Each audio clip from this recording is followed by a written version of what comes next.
So there are multiple pockets across the country, Bombay, Chennai, Delhi. There are specific places in these cities that are known for recycling e-waste. They don't care about plastics, they don't care about all of this, because that's not, you can't really make too much money out of this. But e-waste, all these phones, your motherboards and chips and whatnot, have very precious metals. They have gold, in fact, right? Gold, cobalt, nickel, silver, palladium, bunch of different precious metals, rare earth metals that are part of your electronics.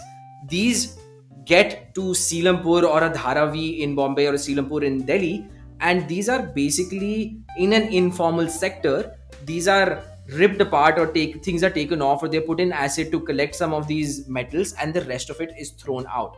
Now here's how this entire operation works in Selampur. I was talking to somebody very close to this industry, who lives in Delhi. So truckload of e-waste from across the country, across the northern part of the country, will reach Selampur. And now there's a bidding, there's an auction. You basically look at the entire truck. You can't really inspect it, you can't check what's there. It's just basically e-waste, garbage, e-garbage, whatever, and you have to bid on it. Now, the people who bid on this, the people who are actually have the capacity to pay upfront cash, are millionaires in Delhi. They drive Mercedes, and they're millionaires in Delhi, because e-waste is an extremely profitable sector. What they do is they park their car somewhere else. They change their clothes into more older clothes and lungis and like whatnot, because when you're bidding on this, you're going to be out, like your price is going to rise significantly if you show up there as somebody who's well to do. So this entire industry, so called, is supposed to be informal. So all these people act in an informal way, don't really show off their wealth there. They buy these trucks, and the unfortunate part starts now. They buy these trucks and then hand it over to kids who are basically responsible to put them in cyanide and acid and different treatment processes to extract whatever metals you can actually extract out of it. That's a huge industry in Dharavi, huge industry in Selampur, and a bunch of other cities, metro cities in the country. Once that is done, they throw away the rest of it in landfills or whatnot and take this and make money out of this.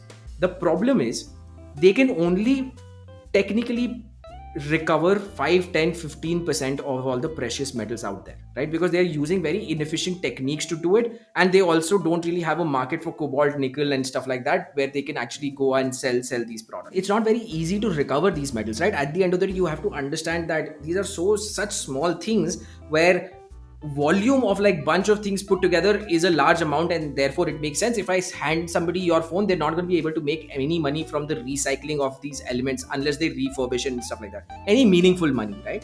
So that's the biggest problem. Now India is the third largest producer of e-waste in the world. We produce about 5 to 6 million tons, which is 60 lakh tons of e-waste in the country. 90% of that goes through the informal sector. 90% of that goes through the informal sector. The overall capacity for India is for processing e-waste is about 6 lakhs tons. Add to all of this the fact that while import of e-waste is banned in India, there is a gray area where you can actually import these waste under the refurbished and I will re-export it category, but people end up flouting these rules where they get a bunch of e-waste into the country by saying that this is something to be refurbished. It cannot be refurbished, and it's just you buy it cheap from other countries, you get it here, you separate it out, and you make money out of that, right? Even this inefficient process is extremely profitable, which is why it exists in this large sectors in Bombay. Dharavi is supposed to be one of the largest hubs of e-waste recycling, by the way. Just like plastic, the government obviously came out with rules of e-waste back in 2011 and have updated it in 2018. I think there's another update coming in a few months. But basically the same concept of EPR, which is extended producer responsibility, and PRO, which is producer responsibility organization. I'm not going to go too deep into it. EPR is basically a percentage of all the sales that you do need to be then recollected at the end of life of the product. So if you're selling a computer, and if the end of life of that computer is 6 years, it is your responsibility to collect some of those computers back through your PROs, where you collect it, recycle it, reuse it. The entire process is your responsibility. And just like plastic, there are increasing rules where they say by 2023, X percent of sales, 10% of sales by 2025, 30% of sales and stuff like that. The problem, which I think is going to be the same thing in the plastics case and in the e-waste case, these targets are so aggressive that everybody is going to miss them, right? And what happens when everybody misses them? When everybody misses them, it doesn't matter, right? Think about in your school, if everybody is bunking class, or if they're not doing the assignment, it does not matter, because that's the status quo. And that's the exact same thing that's going to happen with the e-waste segment. Is these are too aggressive, and just that stick approach of I'm going to penalize you if you don't do it. All this will lead to is there going to be associations who are going to revolt against this and say that you didn't give us enough time, and therefore you cannot penalize this case is going to go on for 4 or 5 years. What China has done really well. or Yeah. or they will lie. Yeah. They will lie in their reporting.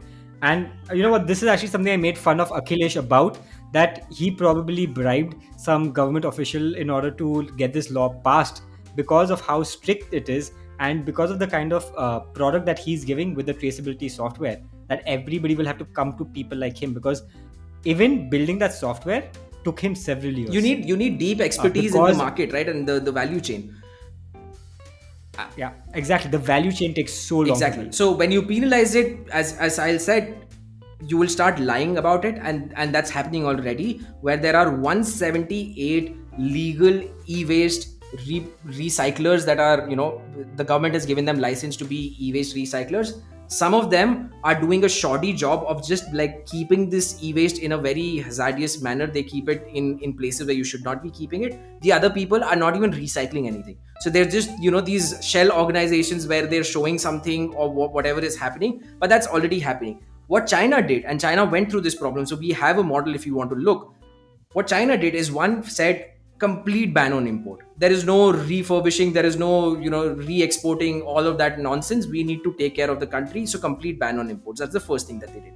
The second thing that they did is, instead of penalizing these people, while there is a carrot, while there is a stick approach, they also use the carrot side of it, which is incentivize people to say that if you do this, you get certain incentives. That's significantly different angle of attacking the problem than just saying I will penalize you for this. And the third thing that they did is they actually invested their own capital in some of these companies. And I can ask this question to the government: this is a fairly profitable sector, why not just put government money behind equity in some of these companies, right? The projections on the e-waste that the world is going to produce is absolutely insane. We are already producing about 50 million tons of e-waste every single year globally. This is only going to grow significantly faster. Within India, it's growing at 20-30% CAGR, compounded annual growth. So it's going to become a huge problem very quickly.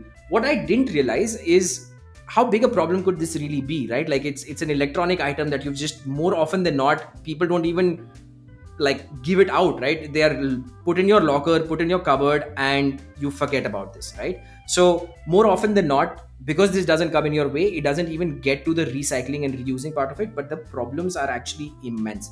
The first problem is, these landfills and places around that are going to be barren land. Anywhere all these tube lights and CFL bulbs and your computer chips and wherever this is going in soil, it's basically making the entire soil barren. Not just that soil, but soil around that. Water is getting polluted. That's another angle. And this is why e-waste is significantly different from plastics, is because, actually speaking, the recycled gold or the recycled silver or the recycled cobalt nickel are 2 to 10 times more efficient than the virgin ore, right? So it's actually in your best interest to recycle as much of this as possible and get it back into new electronic products, especially given the fact that a lot of these are rare earth elements that India doesn't really have a lot of. We are dependent on China and Chile and different places to actually import a lot of these things. If we can actually build a truly circular economy where this gets plugged into our industry again, this is going to be a huge benefit.